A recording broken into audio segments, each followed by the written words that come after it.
Before we begin, this video is not suitable for family viewing. That's a gender.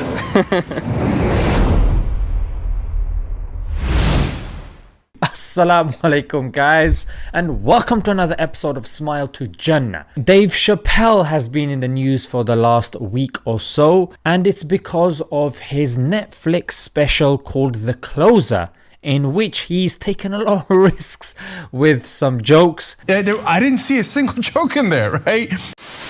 Careful, Dave, they after you. I said, what? One they or many theys?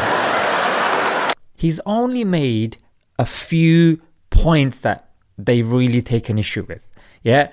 The first point is, why on earth did he defend J.K. Rowling, the author, when she goes, sex is fact? Yeah, so he uses the term gender, which is used interchangeably. I'll get into all that. And he goes, gender is a fact. This is a fact. Every human being in this room, every human being on earth had to pass through the legs of a woman. And then he talks about the baby, yeah, the rapper, not a little, you know what I'm saying. Dang! The baby was cancelled because he mentioned a few things about the LGBT community that they didn't like. But Dave's thing was very clever. And he goes, back in the days, the baby shot and killed a black person. That wasn't enough for his career to come to an end. But when he offended the LGBTQ community, oh no. In our country, you can shoot and kill a but you better not hurt a gay person's feelings. Sex and gender. Yeah, what is sex? Now, sex is male or female, and this is determined by your gametes. Sperm, that's the gametes for males, and eggs are the gametes for females. There is no third option. Gender is divided into two. Yeah, you got gender identity, which is masculine or feminine. Then you've got gender expression, which is clothing, hairstyle, and mannerisms. Firstly, both of these, sex and gender, are biological. Because gender is, factually, a social construct. I mean, come on, this is so obvious. Both sex and gender are now seen as social constructs, which just means that they are not seen as true, but seen as something which is made up by society. All trans people are lying about what they feel inside and what they actually identify as? Just because a person feels like something, or there are exceptions to the rule, that doesn't mean that we should reject basic biology. I mean, some people are born with 11 toes. Yeah, and we've never sat down and said, we have to reconceptualize how many toes is seen as normal, mate. But when it comes to intersex, they're like, because there are intersex people that may have genitalia of the opposite gender, that doesn't now mean that we suddenly have to change everything. Let's get to the crux of the matter, yeah? So they're saying that males and females are the same. There are lots of studies that suggest that actually the structure of trans women's brains are very similar to the structure of cis women's brains. Let's look at 5 brain differences, yeah? A study shows that verbal fluency is better in women and mental rotation is better in men. Yeah, this was in 2006, as you can see on the screen. Another shows that amygdala activation occurs more in men watching sexual content than women. This was in 2012. Also, the third interstitial nucleus of the anterior hypothalamus is larger in men. This was in 2012. Do you know the whole amygdala, the size of it is larger in men than females? And so this was 2018. And another study, men have greater white matter connections while women have greater connections between the two hemispheres. This was in 2013. Now, when it comes to gender, one of the things that's heavily discussed is toys. This is a social construct. If there was no interference, then girls would play with trucks and boys would play with dolls. So is there a link between gender and toy preferences? Let's have a look. Our first study shows, let alone human beings, there is also a gender difference in the toy choices of primates. Yeah, as you can see on the screen, there's a few studies there. Now, there's 2 studies now which show gender differences in infants before they can even reach an age for them to be socialized. So here we have a study that says the same thing but uses digit ratios and testosterone. Yeah, so testosterone can be measured in from the urine, and also when I say digit ratios, for men you'll notice that your ring finger is longer than your index finger. So this is of course further strengthened by there's something called CAH, yeah, which is when certain girls have a higher exposure to testosterone in the uterus. Yeah, so the study also considered them and noticed that they were more inclined towards masculine toys. So it does show that when you are in the uterus, testosterone does affect you, yeah, and your gender. Now, Sweden scores very high on gender equality and this whole LGBT kind of movement, and they did a study which concluded the same thing. You might think this is in the West, but another study was done by Jean-Pierre Rossi in 2005. His study was done in Saharan and North African regions, which concluded the same thing. And if that's not all, Grossman says in his study in 2007 that even in ancient Greece, we see evidence of this as well. So when I was trawling through the internet looking for responses that were done towards Dave Chappelle, most of the people made it seem like the LGBT community is benign. Yeah, they're benign, like they don't have much support, a very small kind of minority. This group has government, yes, government backing.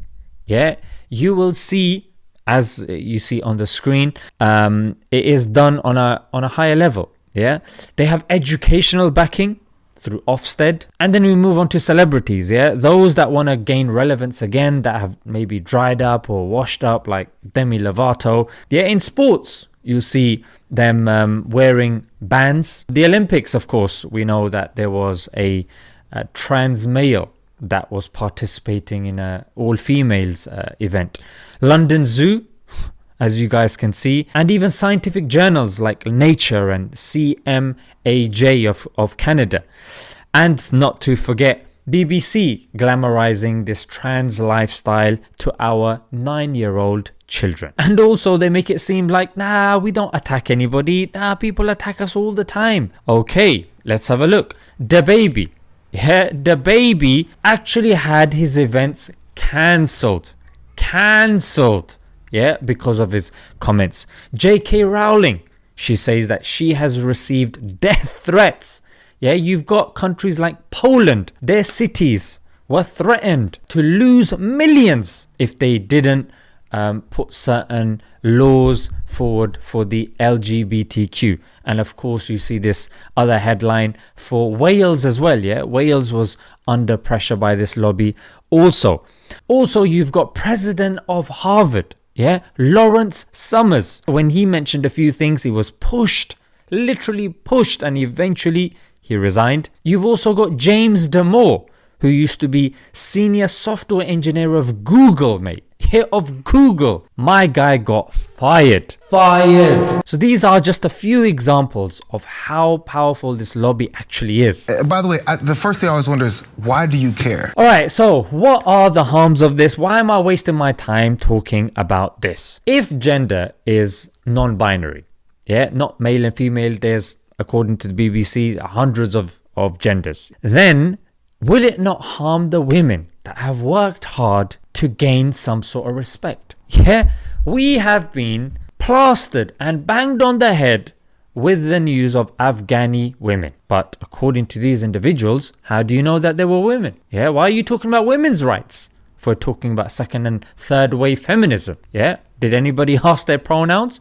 But no, don't need, they're women. They're women over there. And secondly, guys, there's one that's called moon gender, which only comes out at night. There's another one called arbor gender, which is you identifying as a tree. I mean, come on. If you're in a conversation with somebody and they suddenly decide that they're a plum tree now, I mean, how do you get on with your day-to-day life, mate? It just leads to absurdities. Number 3, contradictions within the movement. You've got bisexual, yeah, which is you like men and you like female. You have trans, yeah, that have transitioned from male to female or female to male. So on the one hand, you're saying, okay, there is such thing as male, female, female, male.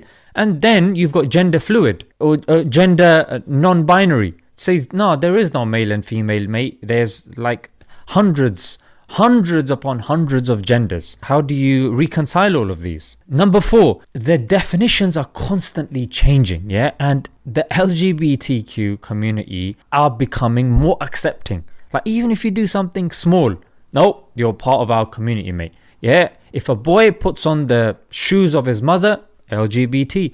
If a little girl starts playing with boys' toys, yeah, you know, she might need to transition there. If there's a feminine gay men or masculine lesbians, they're labeled as non-binary when in reality they're just gender non-conforming. Number 5, there are clinics, yeah, in UK. The most prominent clinic is Tavistock and Portman, and they are receiving kids as young as 3 that are being claimed as gender dysphoric. Yeah, how does a child who's 3, they don't have the emotional intelligence? Yeah, you might argue with me. Okay, then why is it that a 3-year-old can't vote or drive a car or drink alcohol here in the West? Because they're not seen as mature. Then why is it that if your child says at the age of 3, I want a tattoo, you say no. But if they're a boy and they say, yeah, I'm a girl now, and you're, oh, okay, I'll take that. This is, what on earth is going on here? And then they get puberty blockers and hormone therapy, and it's ridiculous. And that leads me on to the next point. Yeah, trans regret. You've got so many people that then regret after doing these operations. Like Carabelle, she at age 20 took a clinic to court because she chopped off her breasts, and she took them to court because she said she was under 18 and they weren't rigorous enough. They didn't, pursue her parents. They didn't make sure everything was done properly. They just put her through fast track. Why is it so important to you what someone does with their life?